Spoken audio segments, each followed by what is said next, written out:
I'm old enough without you adding a couple of years to me. Thanks very much. All right, so here we are. Want to just give you a kind of a brief overview. This is going to be our agenda. So I'll briefly kind of overview what we're going to be covering here. First, I guess since you're here already, I shouldn't have to explain this too much, but I'll let you know, why we, or why RockTech has the street cred when we're dealing with ArcGIS server and kind of ArcGIS as a platform, basically in general. Why you're going to want to take advice from us. Then we're going to go into identifying what these vital signs are, meaning what are we working with? What are your hardware specs? What's your network look like? What kind of software are you using? Then we're going to get into what types of issues are we actually looking to fix? Where are these problems manifesting themselves? Where are we looking at a web app? Or are we looking at ArcGIS desktop? Or is this, a larger problem maybe in SDE, somewhere on the server? Then we're really going to get down to it. We're going to dig in, and I'm going to show you the tools that you can use to really find the source of your issues. So hopefully after I show you, where I find these common gotchas, these things that I've seen, over the years, time and time again, I can share with you some of these easy fixes that I've found. Lastly, we'll review some of the things that you can do proactively to kind of keep tabs on your overall system health. How's that sound? Good. Also, as I'm going through this, please feel free to type in any questions that you have into the little chat box for GoToWebinar. I love crazy questions. I'll answer just as many as I can at the end. And if you want to hang on afterwards, I'll try to answer as many as I possibly can. All right, so let's get started. Okay, so why do we want to why do we want to take advice from us? Well, we've been a business partner since 1997. I joined ROC in 1998, and these guys were already hard at it developing web apps with map objects IMS. Hopefully, we got a couple people that remember that. Thankfully, we have come quite a long way since then, since the map objects days. Obviously, more recently, we've worked a lot with ArcGIS Server since its very first beta release at version 9. We've been hard at it ever since. So while we initially started kind of just as developers for ArcGIS Server, we've moved further and further into creating a hosting environment for ArcGIS Server map and geoprocessing services. And we've also, in the process, created a very robust back-end infrastructure for other GIS people like municipalities or other developers and actually lots of other Esri business partners so they can take advantage of it. So things like virtualizing ArcGIS desktop or virtualizing ArcGIS Pro in the cloud so they can be used on thin clients from basically anywhere, from at work or at home, basically on any device. And of course, we always continue to develop GIS-centric applications.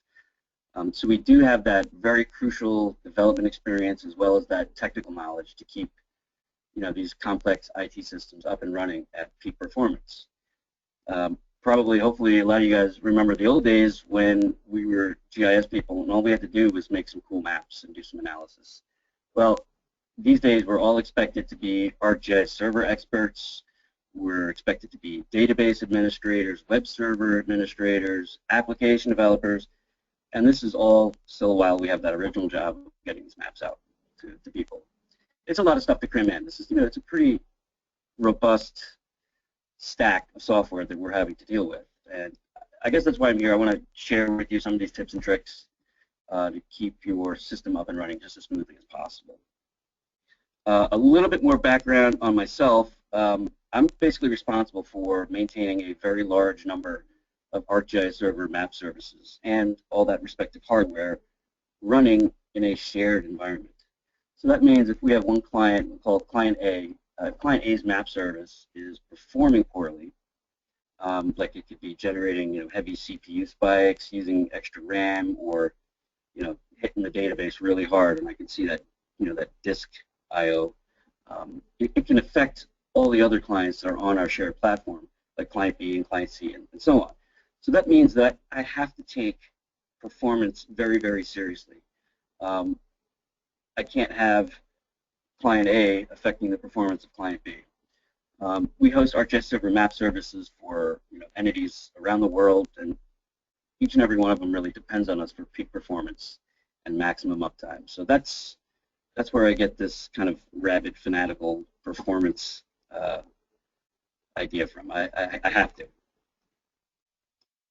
All right, so this is my Terminator slide.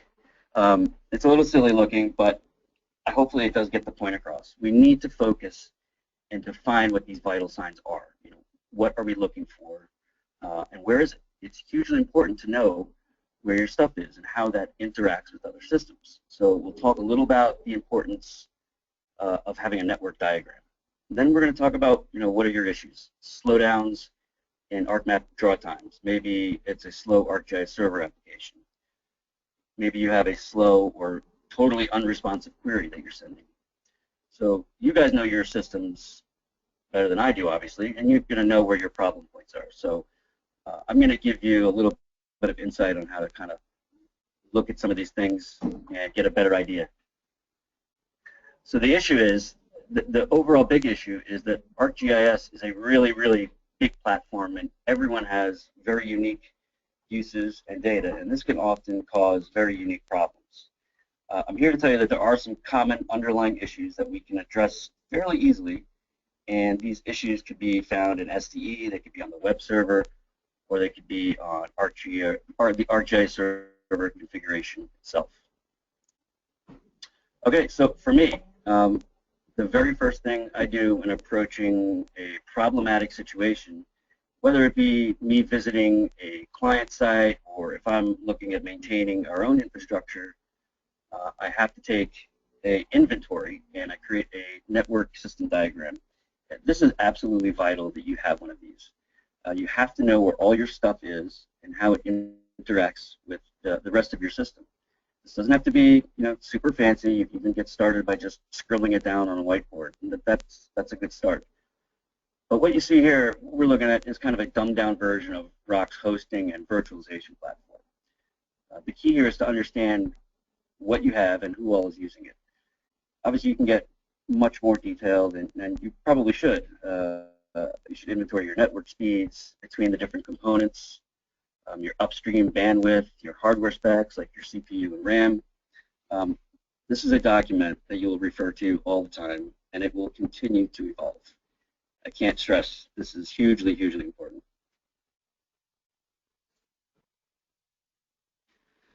So as I mentioned before, there's tons of different issues that people face. Everybody's data is different, and each of us have our own little kind of unique quirks.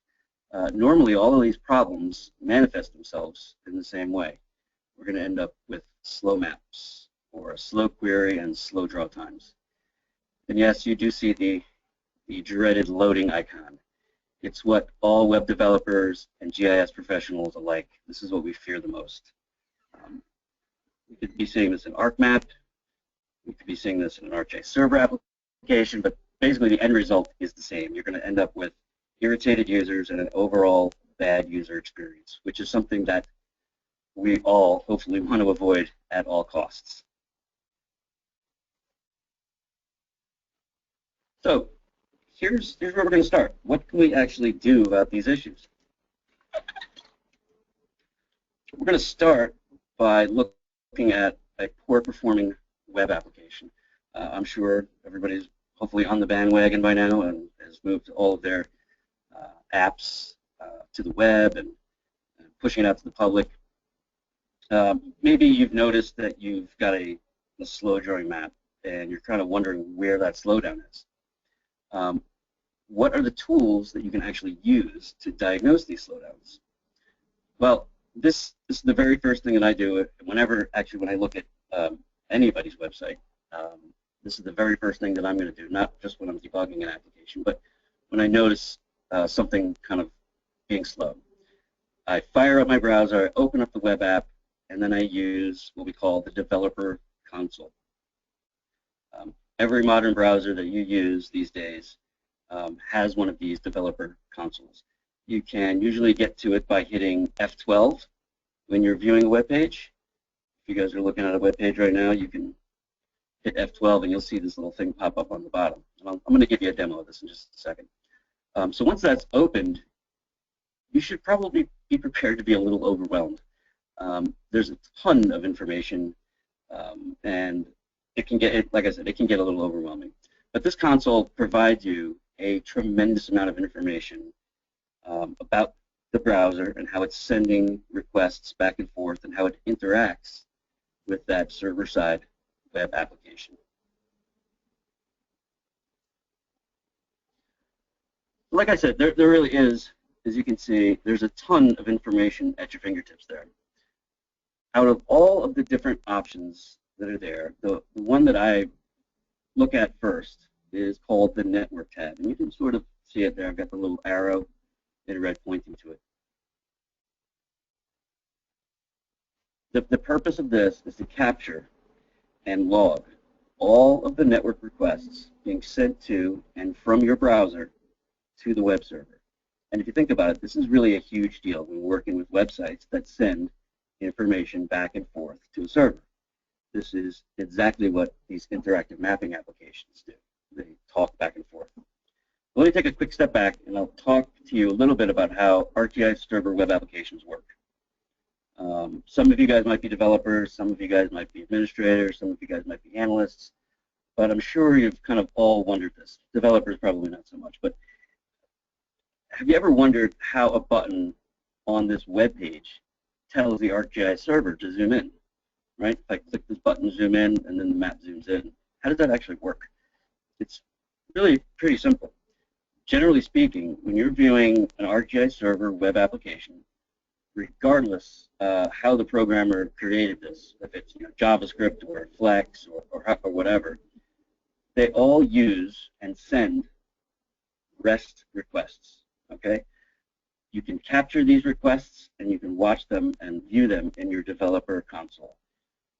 You can watch these requests as they go by as you interact with the map. It's actually kind of cool to watch these things, and I'm sure I just pegged myself as a total nerd, but I do actually enjoy watching these REST requests go by in my browser. So many of you are probably going, okay, what's a REST request? Well, they're really just big, long URLs that tell the ArcGIS server what to do. So if I click a button on the browser application, it's going to send a REST request off to the server with instructions on what to do. Like, for example, pan the map to the west. I click that button. The server then processes it and then sends a response back to the browser. So that response could be a map image of, the map panned over to the west. It could be a set of data from a query, or it could be a geoprocessing result, et cetera, et cetera. This is the main form of communication between the browser and the server when we're talking about ArcGIS server. Now we have the ability to see the exact requests that our applications are generating and sending off to the server, and this is a very, very big deal.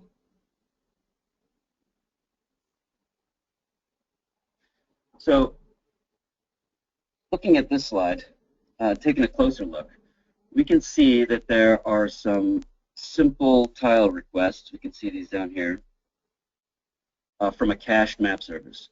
So cached map services, generally speaking, should be very, very fast since these tiles have already been cached and created beforehand. And then just under that, you can see some queries being sent. And then just after that, you'll see some dynamic map requests. These are the maps that the server has to create on the fly and can often slow down your application. Just looking at that last line, do you see the one that's highlighted in yellow? I can get a lot of useful information just from that one little request. I see the size of the image that's being created. I can see that it's 42 kilobytes, which sounds fairly reasonable given the size of the image that's getting created.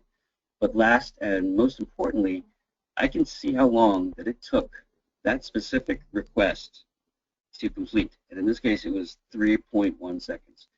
3.1 seconds isn't terrible, but it's certainly not optimal. But now I know exactly what request is causing this particular slowdown in the application.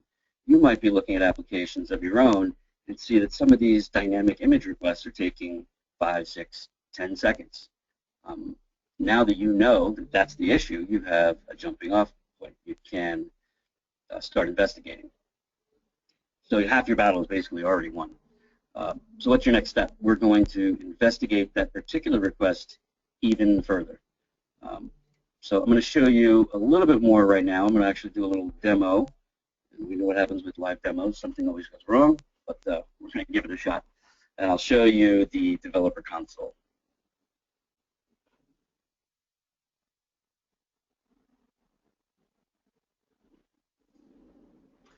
Okay, well, let's start up by actually closing it.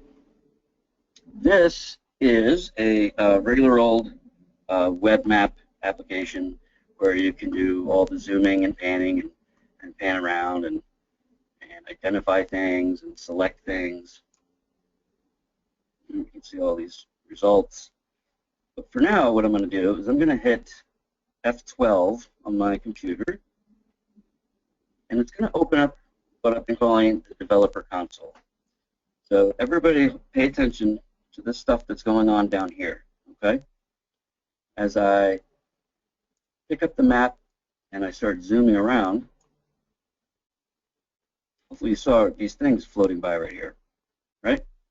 These are tile requests that are getting sent to ArcGIS Online for some base maps. This one down here, that's a little bit more important.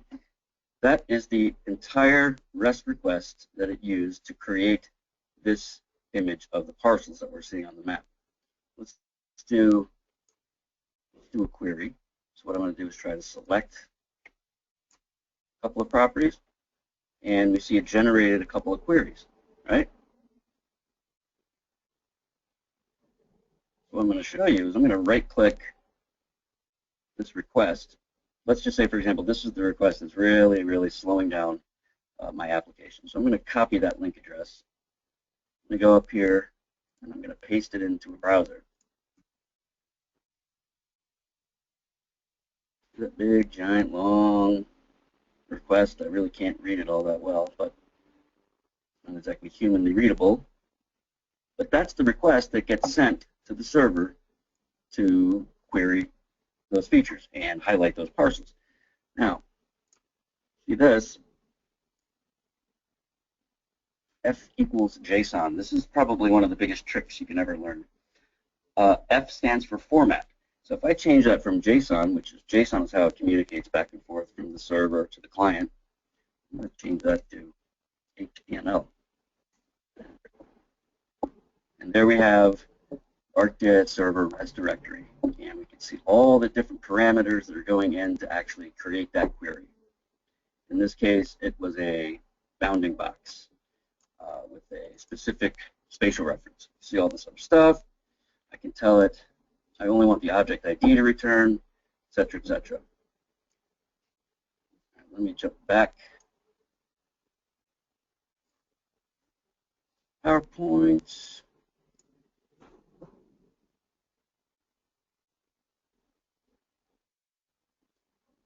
Jump over to the next slide. Okay, so like I said, this is the REST directory browser, and honestly, in my humble opinion, this is Esri's single greatest achievement. It has made it so much easier to understand and debug your applications.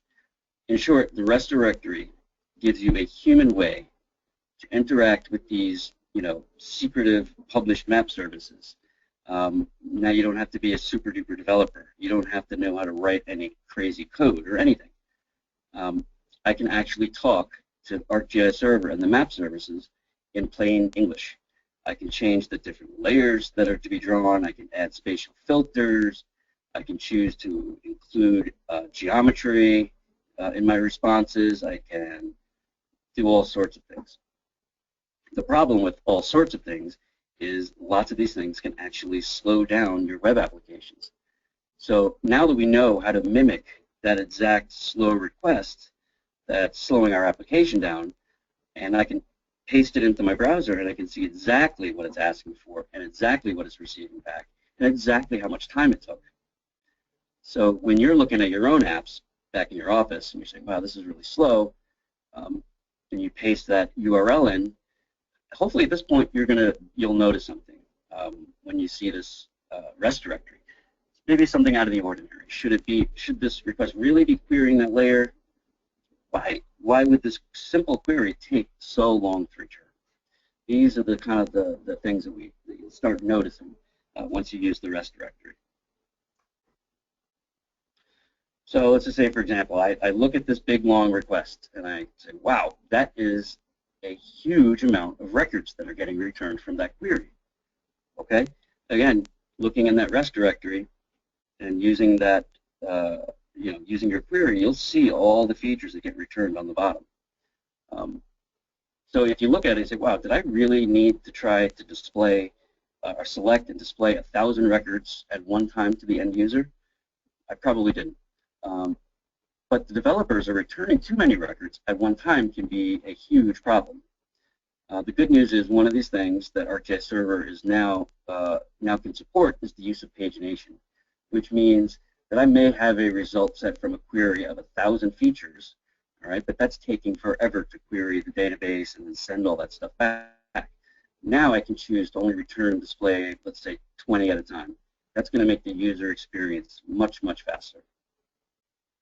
Another popular big culprit that I see a lot is including unnecessary fields and the associated data in a query and the server response. Let's say, for example, I'm sending a query to a parcel layer, kind of like what I just did. I'm just going to select a bunch of parcels.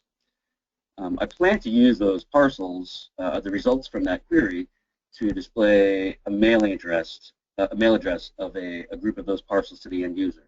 So logically, to accomplish this, I only really need to ask for the name and address fields. Those are the only two fields that I really need to return and display to the user. But if I looked at my request a little bit closer, my REST request, I can see that I actually asked for all of the fields from that parcel layer to be returned. And you can imagine that is a huge amount of extra data for the server to query from the database and then package and parse and then send back to the browser. Basically, end result is it's going to increase the time that it takes for the user to get that data that it needs, which is exactly what we want to avoid. We want these requests to be as quick as possible.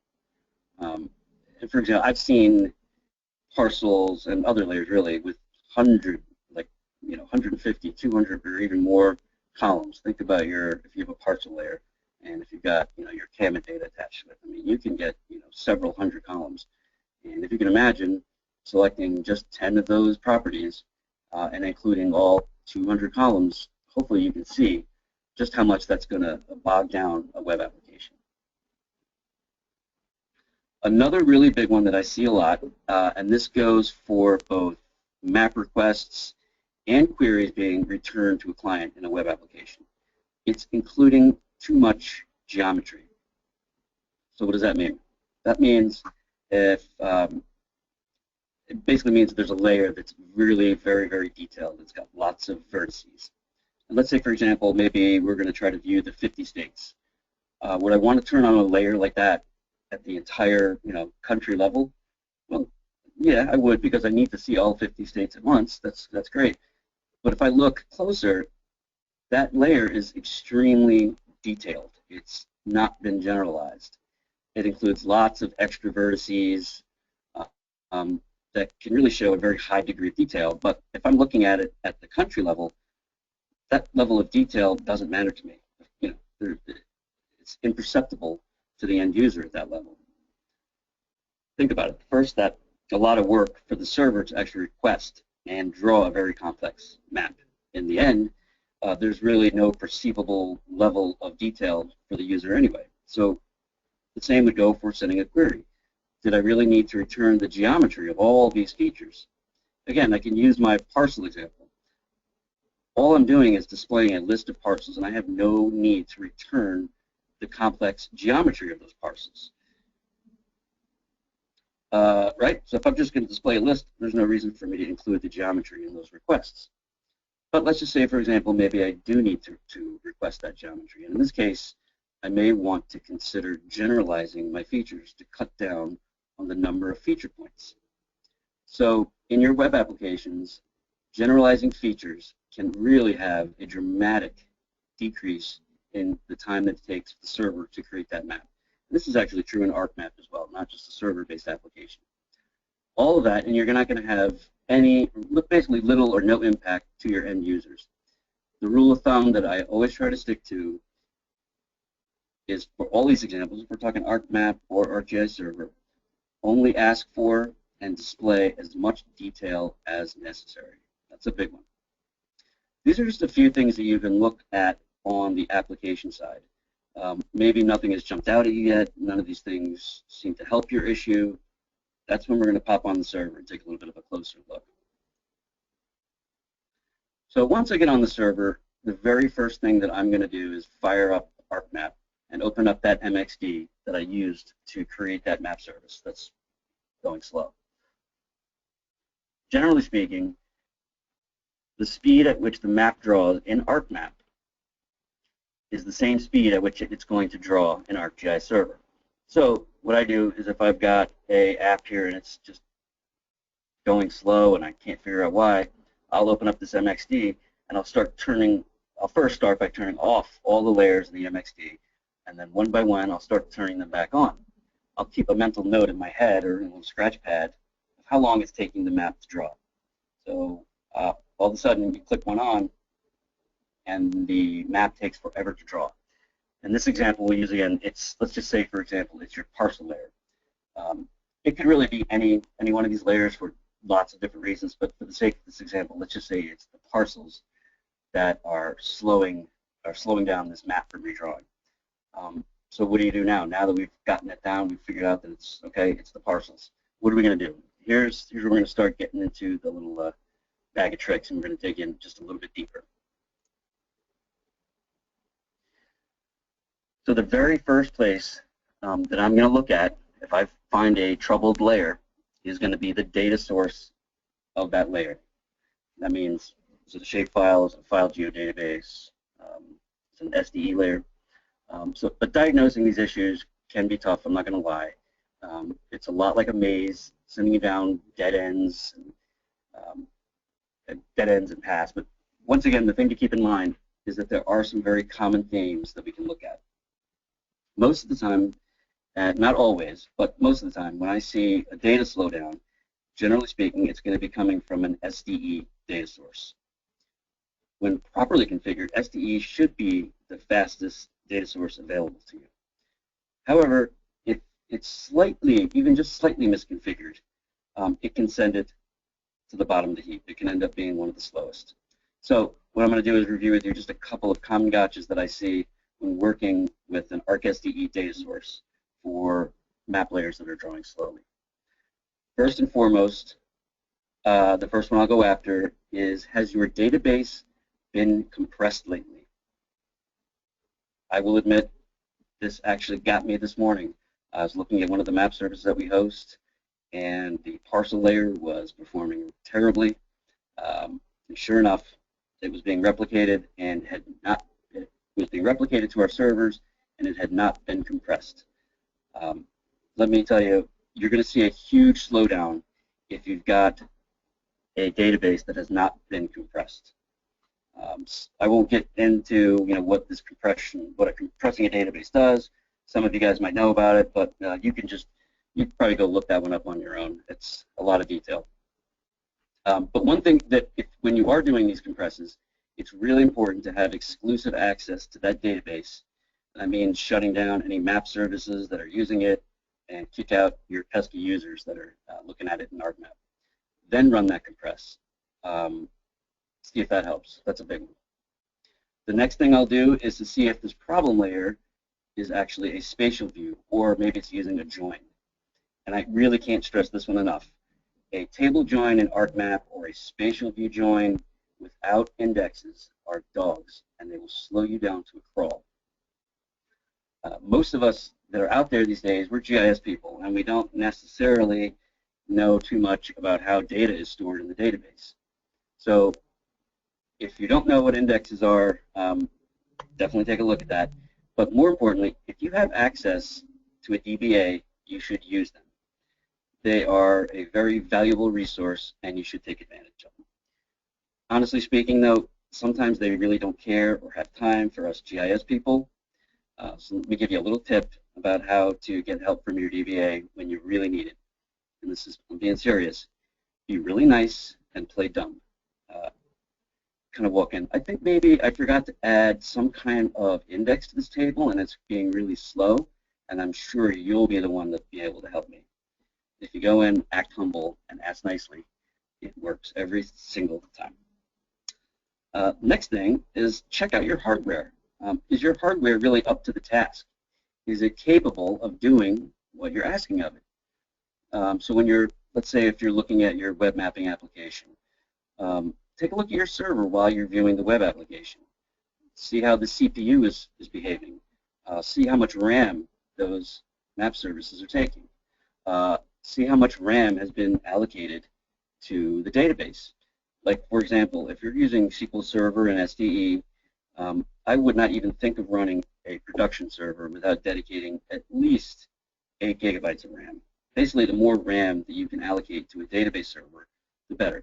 So all those tables, like, again, I'll go back to the parcel example, all those tables are stored in the RAM for super fast access as opposed to having to go to the disk and read that table. It's a huge difference, much faster. So key takeaway there is more RAM is better. So what can we do proactively? I mean, how can I keep an eye on my apps? This really can dive into an entirely different topic, but what we can do is take an initial look at your hardware. Is your hardware size to accommodate your load? Do you have enough bandwidth? Is this bandwidth enough to get the maps and my cached services out to my users fast? These are really two big ones that can get complicated often, but they also often get overlooked. Second thing, we can do some map service tuning. Hardcore map service tuning is probably a little bit beyond the scope of kind of this tips and tricks type of presentation, but I can tell you one quick thing you can look at to see that can speed up some of your services.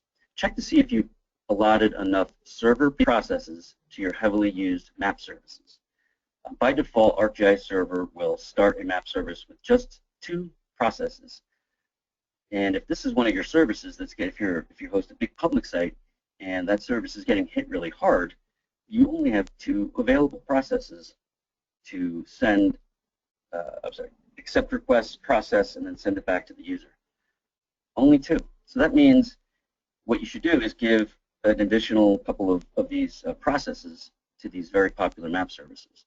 Basically, if you've only got 2 and there's lots of requests coming in, that means that other people are having to basically wait in line while the server finishes up with the only 2 that it has. If that makes any sense. That's a big one. Next thing you can do is you can try to really stay on top of your logs. ArcGIS server itself has a really great logging system as well as a really nice interface in the ArcGIS server manager, and you can inspect them and you can sort them and you can look at all sorts of different things. By doing this regularly and adamantly, you should be able to spot big problems before they really start slowing down your users. And lastly, use your apps if you were like your own Auntie Mildred. Try to imagine somebody who knows nothing about a web application. How would they use your application? How would they try to access your data? Maybe something as simple as adding like a simple loading spinner would prevent like Aunt Mildred from clicking 20 times when she doesn't get her response back immediately. She keeps click, click, click, click, click. Think about that. So prevent the user from clicking after that request has been sent. You can imagine, if you get a couple of people that are sending, 20 requests to the server at a time, it's gonna do some damage. It's gonna bring it to its knees.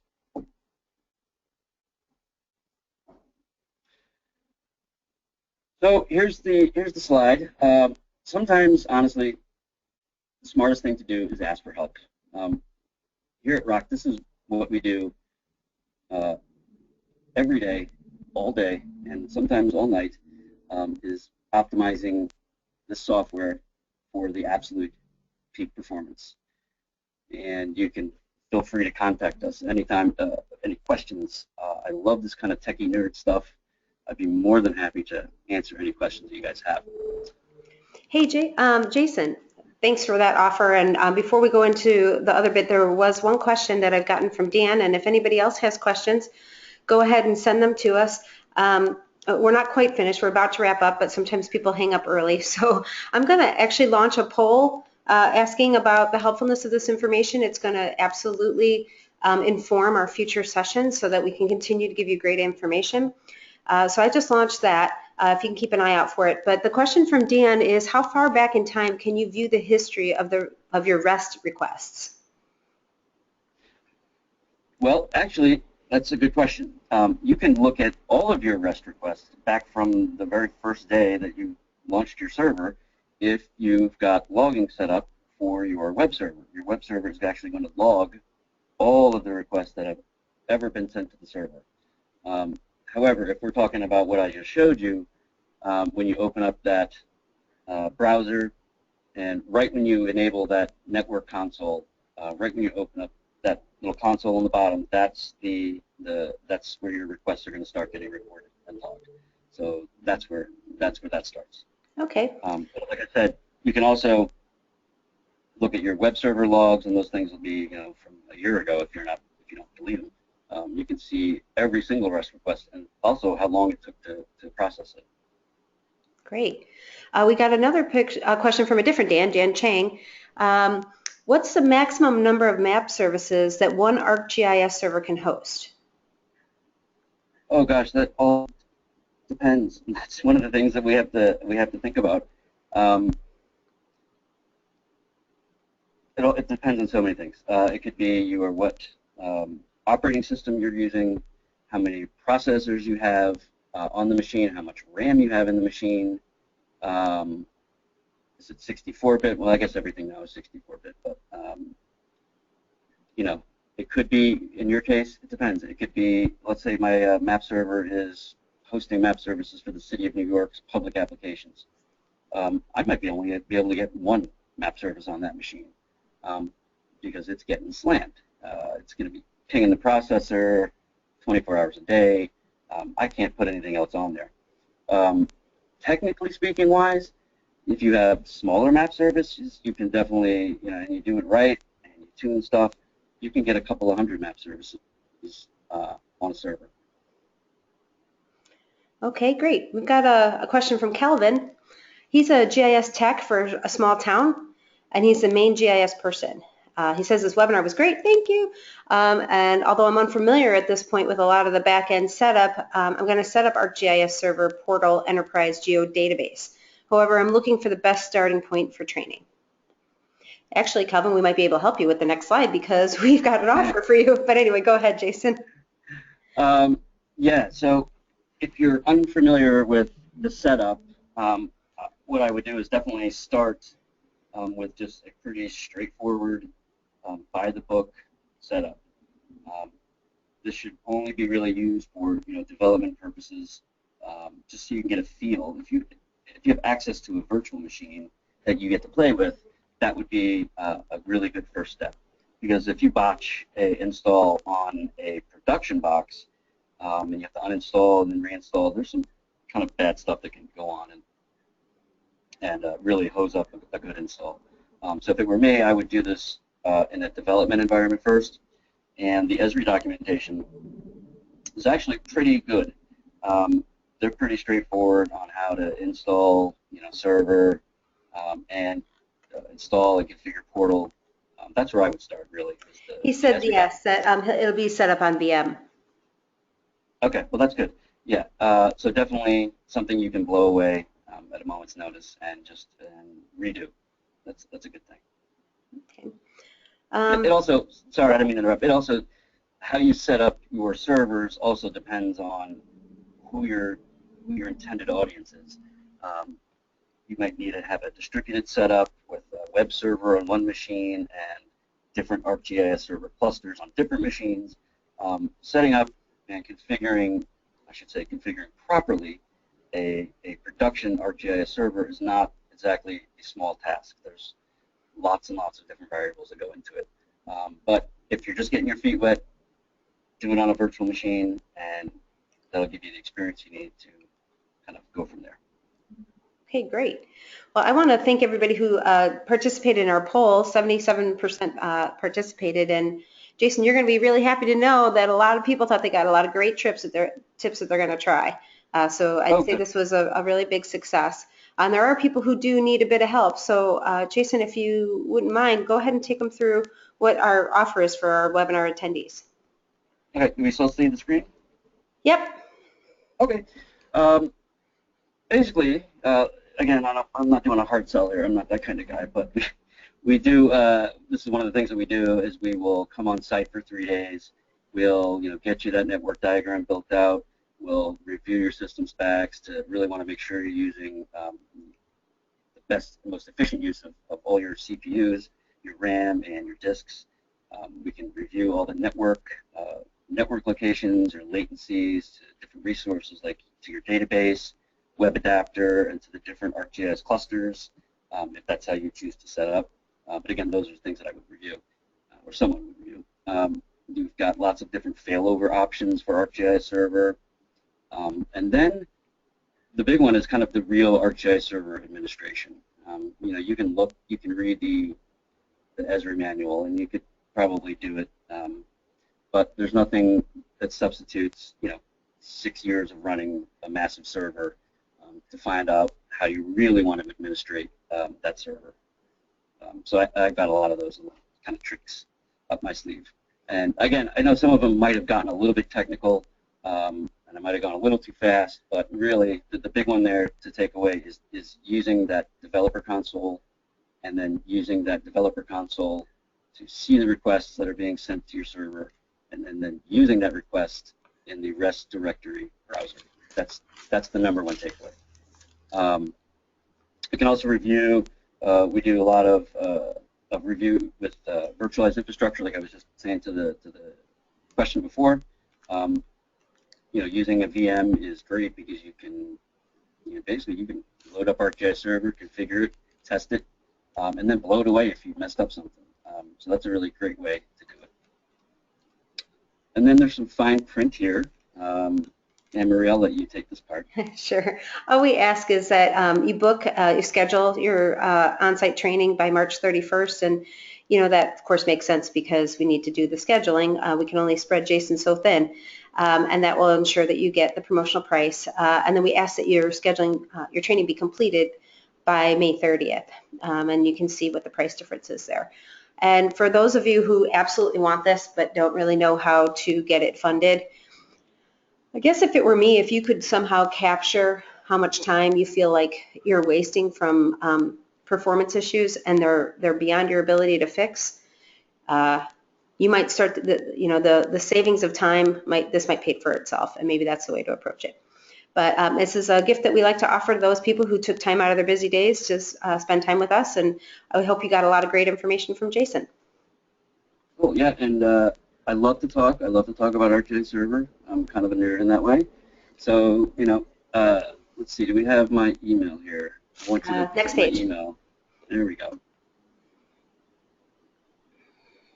Yeah, there's our number, and that's my email, jharris@rocktech.net. If you have any kind of crazy questions or weird technical things that are happening, I'd love to help you out with it.